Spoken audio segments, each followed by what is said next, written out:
Good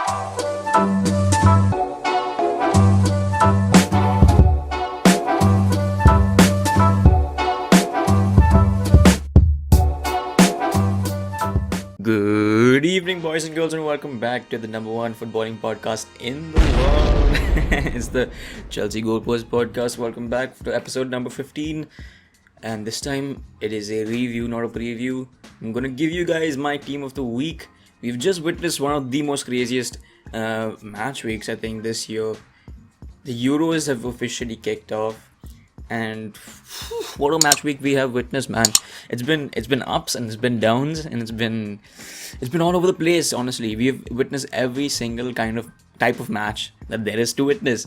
We've seen the boring kind, we've seen the entertaining kind, we've seen the deadly kind, we've seen the disappointing kind, we've seen the heartbreak kind, we've seen the late winner kind. So, I think it's been one of the craziest footballing match weeks I've ever seen.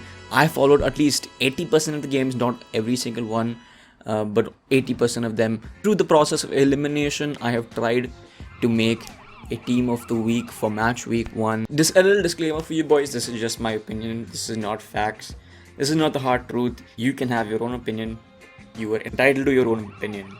So don't come at me, boys, don't come at me if you think someone else deserves to be in this team.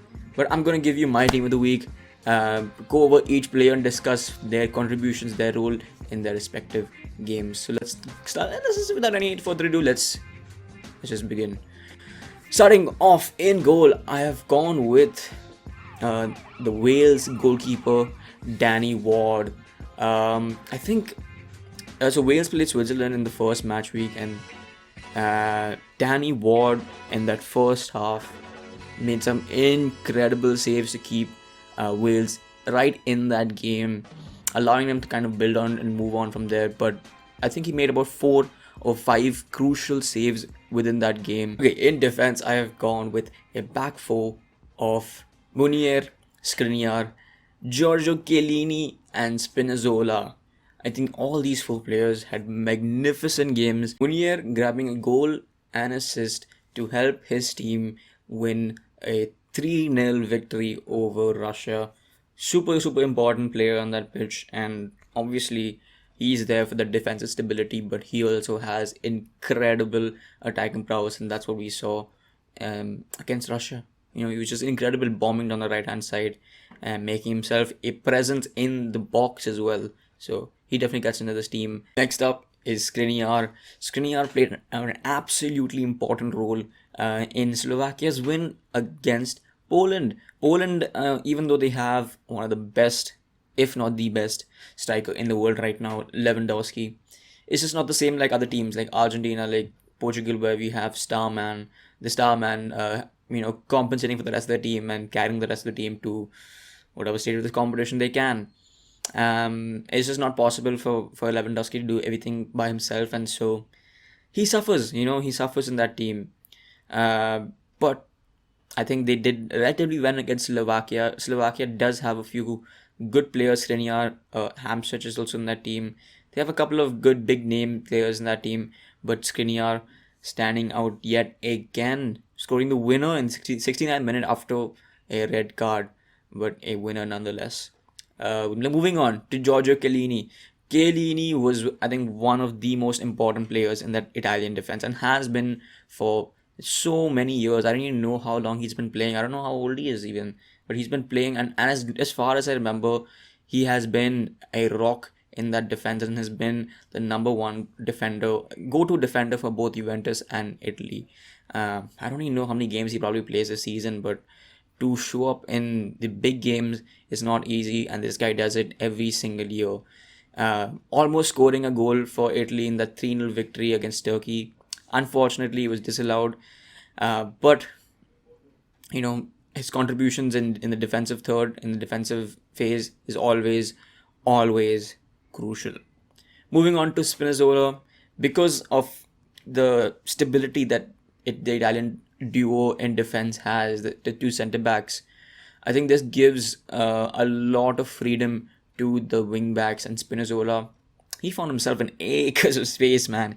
He was bombing down that left hand side, causing all sorts of problems and asking all sorts of questions to Turkey, who just didn't have any answers for him. He grabbed an assist, and I think he had one of his best games of his life. Moving on to the midfield. Midfield was probably the hardest one to narrow down. But I've gone with the midfield three of Paul Pogba, Calvin Phillips, and Patrick Schick. Let's talk about Patrick Schick, because holy shit, this guy scored the goal of the flipping tournament, bro. He scored the goal of the tournament easily from halfway line, bangs one in. He sees the keeper off his line and bangs one in. Scoring two goals as well for Czech Republic in their 2-0 win against Scotland. So he obviously makes into this team. Let's move on to Calvin Phillips. Calvin Phillips had one of his best games in an England shirt, if I'm being quite honest. He was bossing it in midfield, and I personally I think he had all that freedom, all that time, and all that space because of the way Declan Rice plays. I think a lot of credit should be going to that man, because you see him in the West Ham team. You see Lingard and Mark Noble and Souček having that same amount of freedom and space to move into, drive into the box and cause havoc in the attack. And that's because Declan Rice is an absolute rock in that midfield, and starting right in front of the defense. So I think as good a performance that Calvin Phillips had, and as important a role he played in that midfield, I think a lot of props need to go to Declan Rice as well. He doesn't make it in the team, but all credit to him. Calvin Phillips, even though he had all that space, he made sure to make himself and his presence known in important areas, winning the ball back in key areas, and with his press, with his tactical cleverness, intelligence. But he had a very important role in the midfield, and that was to play a variety of roles: a destroyer, a box-to-box midfielder, and he did all those roles very, very well. Eventually grabbing an assist for the winner that Sterling scored in quite late in the game. And now let's move on to Paul Pogba. Paul Pogba, another 1-0 win for France. Obviously, an own goal from Mats Hummels, which is kind of weird to see, because Mats Hummels, you always associate him with being one of the most experienced defenders in a German shirt. But mistakes can come from anywhere and anyone, and it wasn't his night. Although he defended the rest of the game, I think he defended quite well. However, the entire German team had a problem, and that problem was Paul Pogba. They didn't know how to solve that problem, and they didn't know how to stop him. France, I think, tactically outmatched them. They, with their tactics, with the way that Griezmann placed himself on the pitch, I think allowed Pogba a lot of space on the ball. And that's one guy you just don't want to give too much space to, because he has excellent vision, and on his day, he has one, if not the best passes in the world.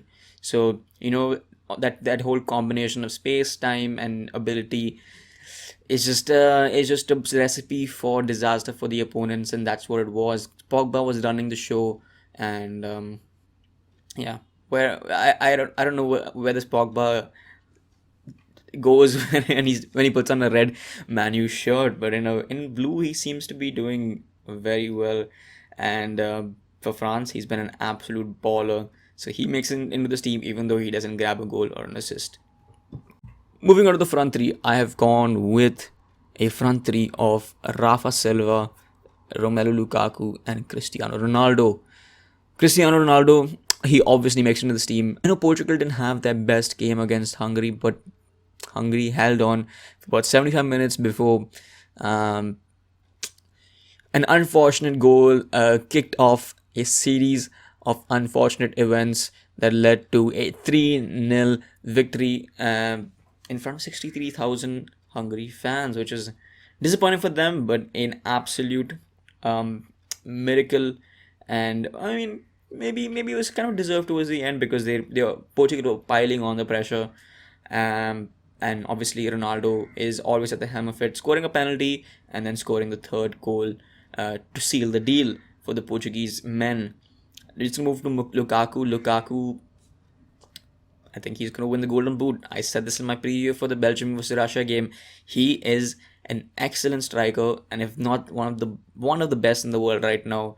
He's improved in all sorts of areas, in terms of his hold-up play, in terms of his pace, in terms of getting behind, in terms of build-up play, tactical awareness. Every single aspect has improved, so much so that even if Eden Hazard or De Bruyne aren't in this team and aren't playing to the best of their capacities, Belgium can still make it through because Lukaku is going to be there.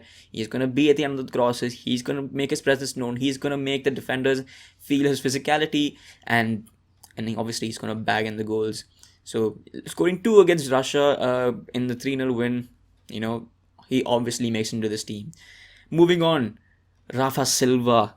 Rafa Silva came on as a substitute in the Portugal win against Hungary, but assisted twice in 25 minutes, I think, which is absolutely insane, making himself one of the best super subs in the tournament so far.